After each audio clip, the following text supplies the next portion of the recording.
Welcome to Weddings with Zita.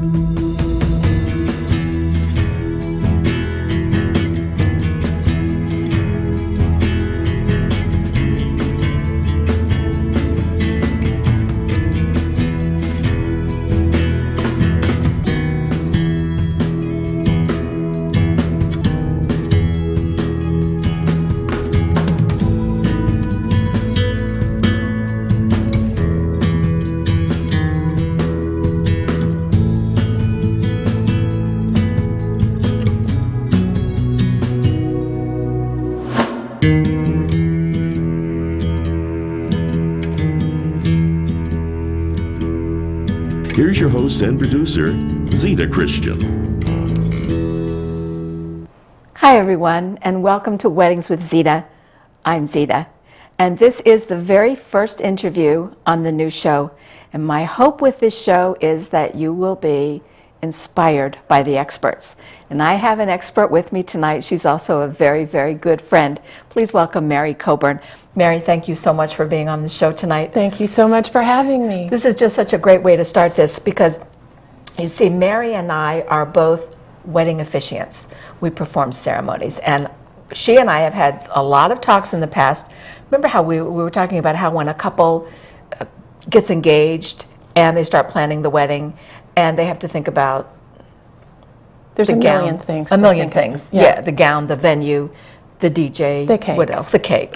Yeah, the flowers, the favors. the favors. I mean, all the those, guest book. The guest book. Oh, well, yeah, that especially, and where people are going to sit. I mean, all those things. There's so much to think about. And one of the things that, fortunately, has become, I think, gaining more importance in the decisions couples make is the ceremony itself, and that's where we come in. Yes, it is. So let me ask you, because I'm a little bit more of a newbie to this than you are. How long have you been a wedding officiant? I did my first wedding in 2008, and I knew that I had found what I wanted to do. It was wonderful. And I had done several memorial services and funerals before that, but the first time I did a wedding, I knew that this was the work I wanted to pursue. So I was that my question was, do you remember the first wedding? And Absolutely. Obviously you do. I remember every detail, but I remember so much of every ceremony that I've done. I do too. Yeah. I do too. And there's something about not just the, and I don't want to say surface things because none of it is surface. They're all pieces of a mosaic that come together to create this beautiful experience. But there's something about the couple and something about who they are and their stories. Their stories. And the details of their stories that you remember. Oh, yeah. Yeah. It's wonderful. Thinking about weddings since 2008, and I did my first wedding in August of 2011, but not as formally until 2012. And even in just those 2 years, I've seen a lot of changes. Maybe they were there before and I wasn't clued in. But one of the things I've noticed is this trend towards colored wedding gowns. I've noticed a trend towards bouquets that are made of buttons or jewelry or shells or any number of things. Have you noticed things like that? I have. And I think the internet has opened up the world for people when they're thinking about their weddings. And so people are much more willing to think creatively and think outside the box and make choices based on what appeals to them. So creating a bouquet out of brooches or seashells or something is something that people are much more willing to do now. And I think the internet has really opened that up for people and given them permission to make those choices. Yeah. I think permission's a big thing. And one of the things one of the areas where I really noticed the difference was in the music. Oh, yes. I mean, I've heard everything from, the Beatles, Bruno Mars, Led Zeppelin. I mean, there's just been quite the range. Everything isn't, Mendelssohn anymore or Mozart. Yeah. And music from movies. A lot of music from movies. So there've been a lot of different changes. It's like everything is wide open. But there's been that one area that I think only now are people really getting it, that the ceremony can be unique as well, which I think is really important. And that leads me, I think I wanted to talk about most with you tonight. What do you think it is that couples want most from their ceremony? I think they want to feel celebrated, their story, their history as individuals and as a couple. They want their families to be honored, and they want something that holds meaning for them and speaks to who they are. I think they want people to be engaged by the ceremony and moved by their story. I think people don't want this kind of remote ceremony where people have no interest in it. So engaging people, and I think that that's just so important. And that's why people are seeking out celebrants. Exactly. I think too, one of the things when I'm talking with couples, I'll tell them, I mean, I would love to say I can totally guarantee, but you never know who's going to be in the group of guests. But I say what you want is a ceremony that has no boring moments. Right. You don't want the guests sitting there going, when do we get to the party? When do we get to the no, party? No looking at the watches. No looking at the watch. It's got to be special. I also think what I hear a lot from couples is they want a ceremony that very clearly is about them, and I don't mean that in an egotistical way, but I mean that in a focused way, so that, let's say they have friends or family members who have gone to 4 or 5 weddings that year. There's no confusion about which one was their wedding, because the ceremony was really about them. Right. And everybody's story is different. Yes. So it really is about their journey together. And most of us, sadly, grew up going to the same wedding ceremony over and over and over, and that was always the part of the whole wedding experience that you expected to be bored and disengaged. Yes. But it's not like that anymore. It doesn't have to be. It doesn't have to be.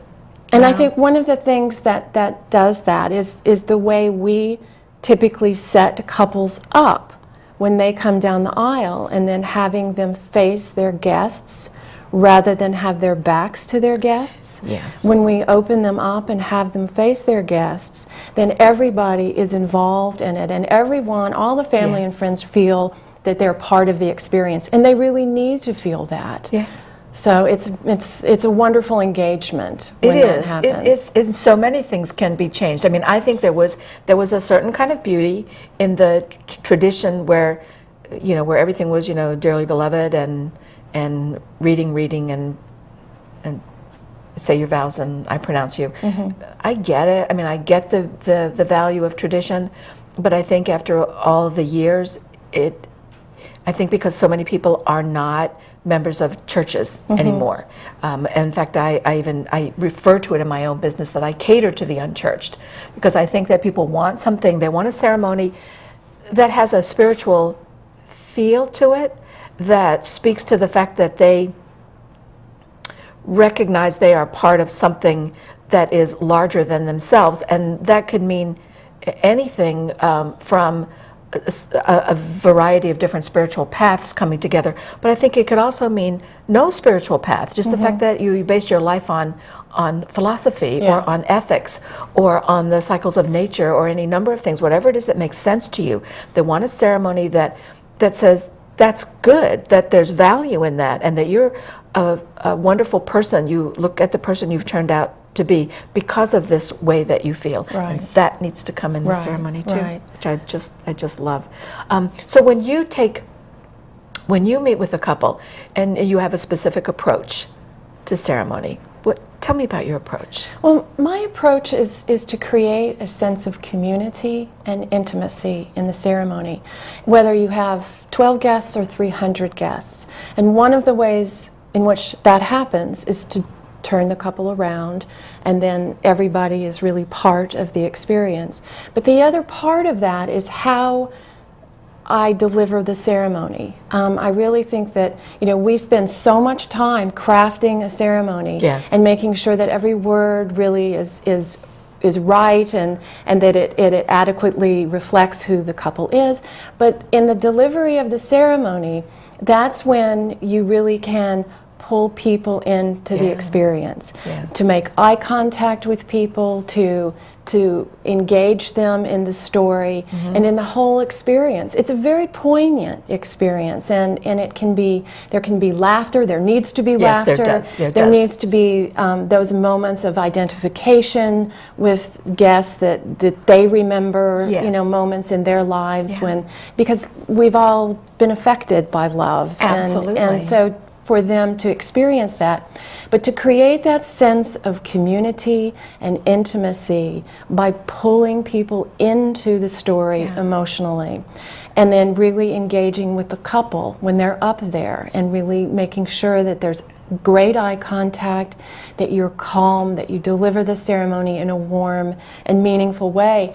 It's really a wonderful experience, because a good ceremony doesn't just exist on the paper. No. It is in the moment, and that's a Yes. very powerful 30 minutes of really ceremony. Is. It really is. And the energy that the couple brings to it. I always tell my couples, and I do talk about them as my couples. Yes, Isn't you that- do. They're my couples. But I tell them, you're going to feel that tingle, that butterfly feeling, and maybe your throat gets dry, and maybe you feel that little the quiver at the lip. Yeah. Especially you see that with dads when they're walking Yes. their daughters down. I Yeah. see that a lot. Yes. And I always tell them, don't try to dismiss it or try not to feel it. This is a once in a lifetime feeling. Yeah. I mean, get all the goosebumps and, Yeah. and everything else. Just, you'll be glad afterwards. That's a good thing. Which leads me to ask you too, do you ever find during a ceremony that you get, where your eyes start to water and you feel that? Absolutely. Yes. Yeah. Yes. Because when we've gotten to know these couples, they've become part of our lives, and they've shared their stories with us. They've opened their lives to us. Yeah. We've gotten to know who they are, who their family members are, Yes. the wedding party members, and that's a very powerful thing. But also the fact that we're speaking the truth about a couple's journey. Yes. And that's a very important and poignant thing. So I think it takes a great deal of courage too for couples to get married. Now, I remember when I graduated from high school a long, long time ago. But when I graduated from high school, and we're talking the 60s, the assumption was for a girl, for a young woman, you graduate and you get engaged. Mm-hmm. I mean, that was it.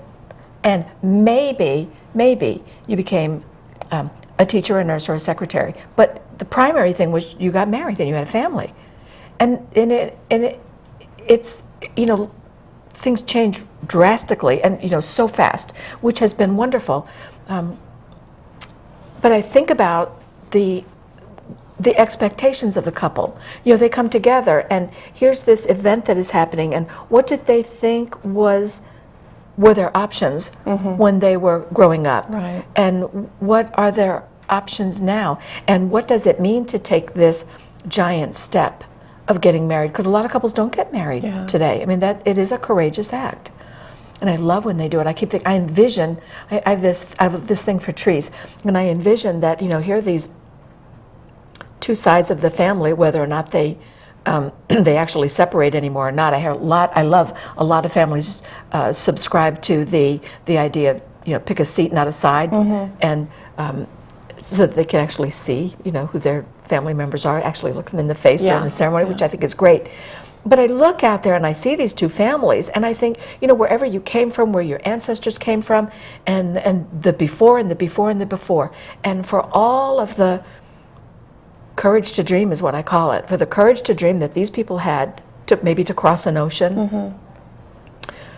They come, settle, whether it was recently or a long time ago, but they're forming this family tree, and there are these deep roots that might be all over the world. And right here standing in front of me, there are these two people who are going to form this other part of the tree. Yes. It's powerful. it is powerful, and it's beautiful to bring attention to that, because we're really celebrating the continuum. Yes, yeah, it really is. We were talking just a minute ago about using, your couples, and I speak about my couples, and I do think of them that way. Do you hear from your couples after? Oh, I the do. wedding? I do too. I do. And you get the baby pictures and the new house pictures. And then there have been several baby blessings that Yes. I've done for couples that I've married. Yes, it's really lovely to keep in touch with them. Speaking of the baby blessing, that kind of brings me into one of the broader topics I wanted to talk about, and that is the broader term that, and also is more specific depending on how you look at it, of an officiant. We are both wedding officiants. We are legally authorized to solemnize marriages. But we are also celebrants, lifecycle celebrants, graduates of the Celebrant Foundation and Institute. And what does it, when you think about that, and because I know you're like I am, we're a part of a number of different organizations that have people who are graduates of the Celebrant program, but other people who are not. Mm-hmm. And so there is there's a broad range of how people approach ceremony, but the way that a graduate of the Celebrant Foundation approaches ceremony is specific. Could you talk a little bit about that? Well, it really is about, and this is something that I have valued very much about my training through the Celebrant Foundation, is that as a life cycle celebrant, I make the ceremony about the couple or the individual or the family whom I'm serving. That it's not about me, it's not about my beliefs, right, but it's about the beliefs of the family or the couple or the individual, right, that I'm serving, whether that's through memorial services, funeral services, baby blessings, weddings. Yeah. Because it is a life cycle. It is a life cycle, and it's such an honor to be able to serve people in these different kinds of ceremonies. And I think that really distinguishes the Celebrant Foundation and the training that we received, which was so focused. Yes. And also learning how to create a ceremony, the historical aspects of it, and really focusing on what's the purpose, what's the mission, how do I serve this person and their beliefs, how do I serve this family in their grief, yes, if it's for a memorial service, and how do I honor this person's life and what they believed. So it's very much, it's very focused, and it's very much about the people that we serve, and I think that's wonderful. I do too. I'm sorry to interrupt you. I also thought too, one of the things I really valued a great deal is that through the Celebrant Foundation, I learned so much about wedding ceremonies from other cultures and how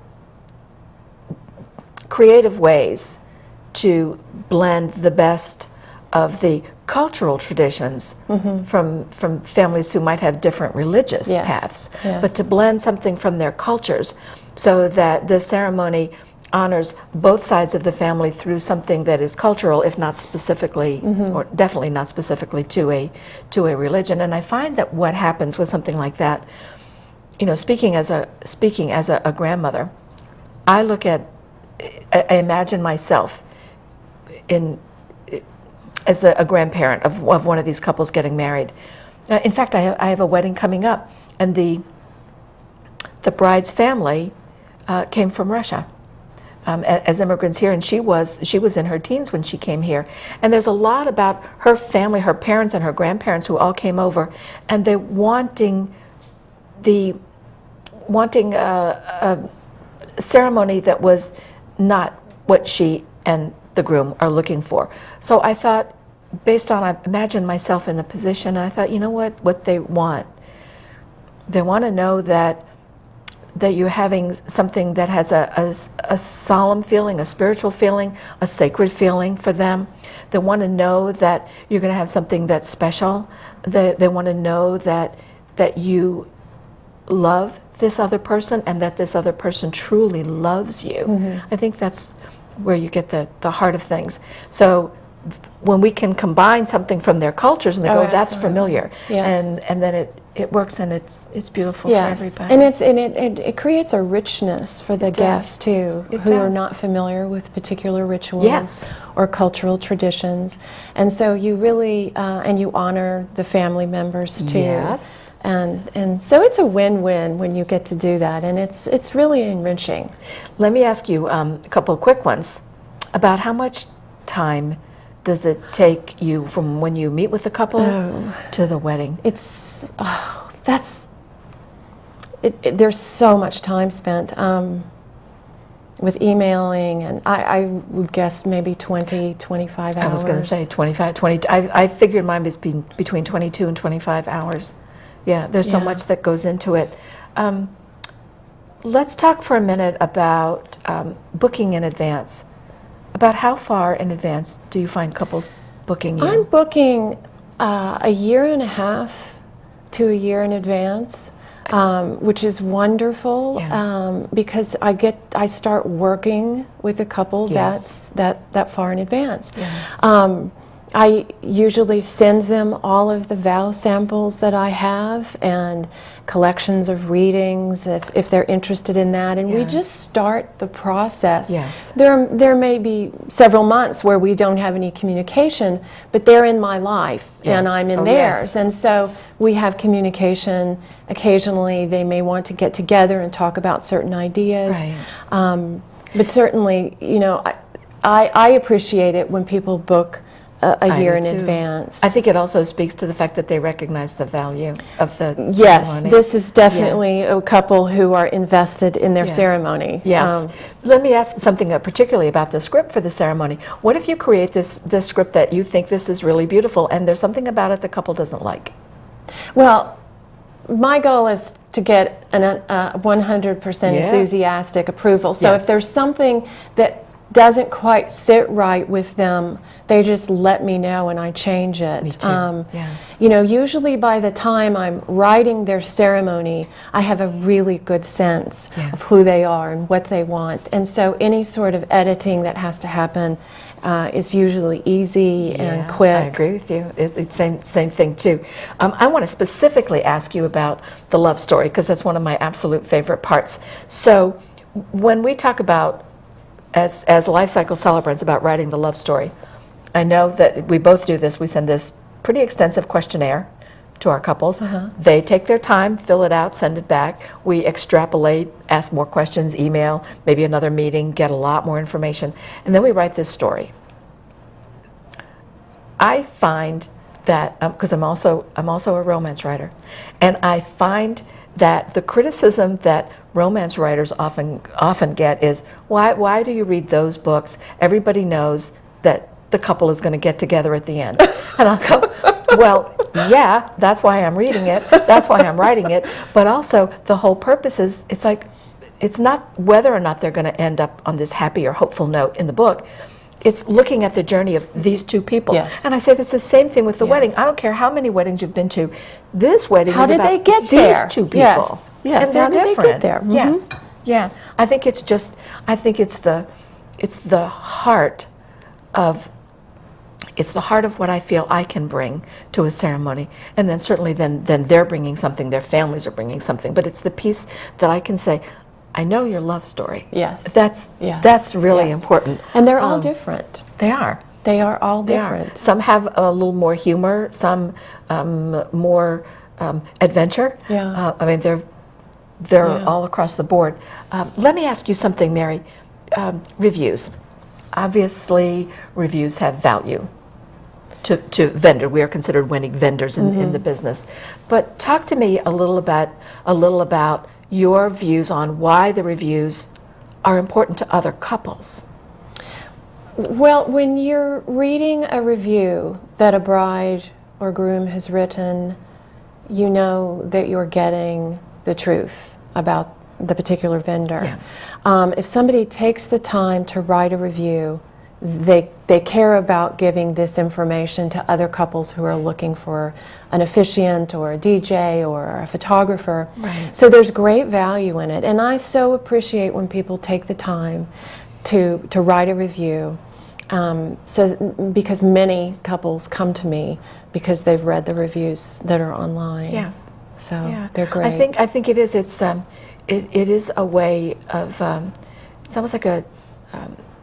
Not a secret handshake, because it's not secret, it's right out there, but it's personal. It's a personal Yes. connection to say, yes, I worked well with this person, and I think you would too. Well, if I were getting married, I would go online and I would look at these online reviews, because they're coming from people who've had experience with the vendor. So, Right. they're smart. Absolutely. So tell me about your ideal client, or couple. Who's the ideal couple? The couple, both parties are invested in their ceremony, Yeah. not just Not one. just one. Sometimes that Yes. happens. That's the Yes. reality of it. Yeah. I can certainly work with that, but it's wonderful if both parties are really seeking to have a ceremony that celebrates their story and their family. So they're just as invested. So that means that they communicate well with me. They ask questions, they tell me what they want, they tell me what they don't want. I sometimes, Oh, yes. that's always an important question in my questionnaires. What do you want and what do you not want? Because too many people have been to so many weddings that did not engage them. So I want to know, what about a particular wedding did not engage you? What did you not like about that? So I can certainly avoid that. But the ideal client, both parties are really invested in it, and that they trust me. Yeah, that's huge. That's huge. I also find that, from my perspective, I appreciate working with a couple who values a creative approach. You know how it is sometimes. A couple will come to you, you'll sit down and have a meeting, and I'll ask them, based on other ceremonies you've been to, or maybe based on family tradition, do you come to this meeting with an idea of, I definitely want this and this and this in as part of my ceremony? Or are you coming with the blank slate? Most of the time, they're coming with the blank slate, and most of the time, after we talk a little more, I find it's because for most of these couples, this is the first wedding. Yes. They haven't planned Yeah. a wedding before, and it's one thing when you attend another wedding and you're watching, but you're not watching with eyes that are taking in information to say, this is what I want or Right. don't want in mine. Right. You're just there for the experience. So when we're talking in that whole realm of the blank slate, and a couple says, well, we're interested in birds, or we love to hike, or my favorite place is the beach, and I'll go, oh, I could do something with seashells, or I could do something about the mythology of trees, or something like that. And things start clicking. Yeah. And I know that it's going to work. And I think that's the beauty of the work that we can do to create Yes. something really extra special. When I meet with couples, I always tell them that it may feel vague. We're Yes, talking about your yes, ceremony yes, now, yes. and I'm asking you a million questions, but when you walk out of here, it may feel vague. You may not know exactly what it's going Yeah. to be, and that's okay. This is a very creative process, It is. and it unfolds as does. it needs to, as I get more information and get ideas, and you And get then it ideas. happens. And yes, it does. And Mary, I have to tell you, I'm getting the signal that we're out of time, so I am going to be sure to thank Mary Coburn. Thank you so very, very much Thank for you, making this Zita. first show Thank you. so enjoyable and so And relaxing. congratulations. Thank you very much. I also want to thank my crew, and I want to thank you in the audience. I always look for a nice quote to close a show, and I found a really nice one for a show about weddings, and it was from the poet Mignon McLaughlin, who said, "A successful marriage requires falling in love many times, always with the same person." So, may you fall in love, may you stay in love, and if you haven't, may you find the right person. And do join us again next time. Thank you. Are you planning a wedding or renewing your vows? Let today's leading wedding vendors inspire and guide you. To learn about upcoming guests and join the discussion, like us on Facebook, Zita TV. Weddings with Zita is a program of Moon River Rituals. For more information, Visit ZitaTV.com.